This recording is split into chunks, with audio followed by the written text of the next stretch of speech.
Konten kali ini kita akan bahas perihal pemilih, hak memilih, dan hal-hal seputar pemilih.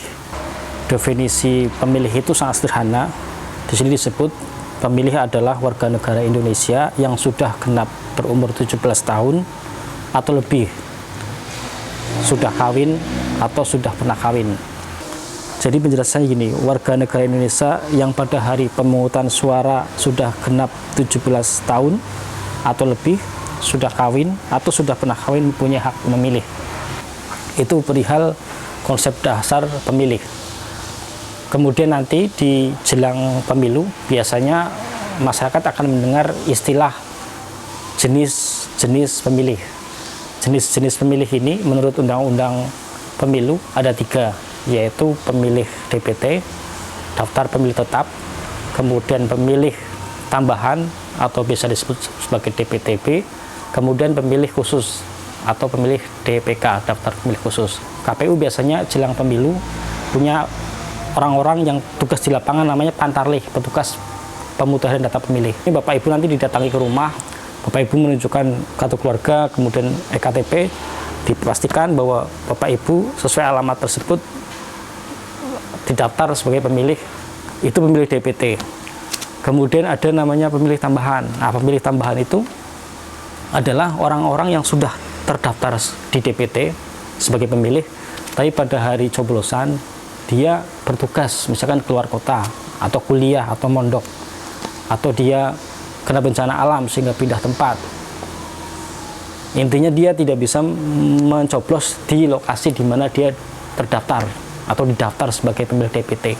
Itu bisa. Jadi biasanya nanti 30 hari menjelang hari coblosan, Bapak Ibu ngurus surat, namanya surat pindah mencoblos atau biasa disebut surat A5 ke KPU atau ke PPS. Nanti di PPS dibantu, PPS itu panitia pemungutan suara, petugas pemilu di tingkatan desa, nanti dikasih surat namanya A5, dan A5 itu nanti Bapak Ibu bawa ke PPS di mana Bapak Ibu mau mencoblos. Misalkan saya di Pemalang nih, pada hari coblosan saya harus ada kerja di Surabaya, maka saya ngurus surat pindah mencoblos di Pemalang, kemudian suratnya saya bawa ke Surabaya, dan Surabaya saya serahkan ke petugas pemungutan suara di sana, atau bisa juga ke KPU setempat, nanti diurus sehingga pada hari coblosan Bapak Ibu bisa nyoblos. Perihal teknik mencoblosnya sama, Bapak Ibu pemilih tambahan atau DPT masuk ke TPS jam 7 sampai jam 13. Nanti akan dilayani. Nah, terakhir adalah pemilih DPK. DPK ini adalah orang-orang yang sudah 17 tahun, punya hak pilih, tapi dia belum terdata sebagai pemilih. Nah, tapi dia bisa mencoblos di hari H, asalkan mencoblosnya adalah sesuai dengan alamat EKTP-nya. Jadi tinggal bawa EKTP, kemudian tunjukkan ke petugas bahwa asli warga situ dan jelas sudah 17 tahun bisa memilih. Nah, DPK ini dilayani pada pukul 12 sampai 13, jadi hanya waktu 1 jam.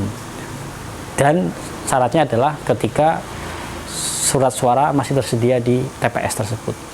Jadi itu sekelumit atau sekilas perihal pemilih, hak memilih, dan jenis-jenis pemilih di pemilu. Oke, terima kasih. Semoga konten ini bermanfaat.